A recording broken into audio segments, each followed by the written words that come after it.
আজকের এই অনুষ্ঠানের সভাপতির আসন গ্রহণ করবেন।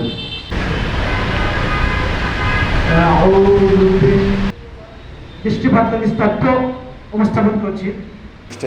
ফায়ার সার্ভিসের জনবলের অনেক ঘাটতি রয়েছে। তারপরে স্টেশন আমাদের স্বেচ্ছাসেবী সংগঠনের বিভিন্ন স্বেচ্ছাসেবক সহ তো আমরা যদি ফায়ার সার্ভিসের প্রায় 14,000 জনবল এবং ফায়ার স্টেশন কর্তৃক আয়োজিত উদ্বোধনী অনুষ্ঠানে বাগান হয়েছে, ওটা খালি ছিল, ওখানে আমরা খেলাধুলা করতাম। উপস্থিত আছে বিশেষ অতিথি হিসাবে অত্র মৌলবাজার সদস্য লিফটিং করতে পারে, হাইড্রোলিকের সাহায্যে সেটা কাজ করে। আর ওটা হচ্ছে রেস্কিউ। এছাড়াও আমাদের বিভিন্ন ব্রাঞ্চ পাইপ এবং সবচেয়ে গুরুত্বপূর্ণ যেটা সেটা একটু দূর থেকেও করা যাবে। এটা ধন্যবাদ সবাইকে।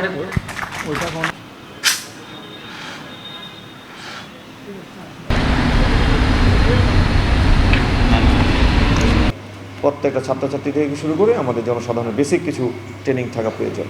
বিপদ হলে আমরা করবোটা কি আসলে। আর ফায়ার সার্ভিস আমি প্রথমেই বললাম, প্রত্যেকটা জায়গায় ফায়ার সার্ভিস অন্যান্য সকলের সহযোগিতায় বিপদে মানুষের জানমালের যে নিরাপত্তা বলেন অথবা জানমাল রক্ষার চেষ্টা করেন।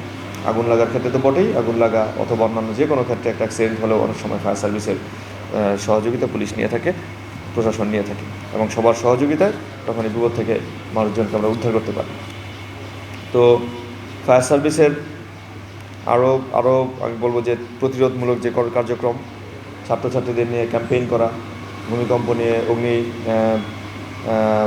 অগ্নিকাণ্ড প্রতিরোধ নিয়ে এটা আরও বাড়াতে হবে।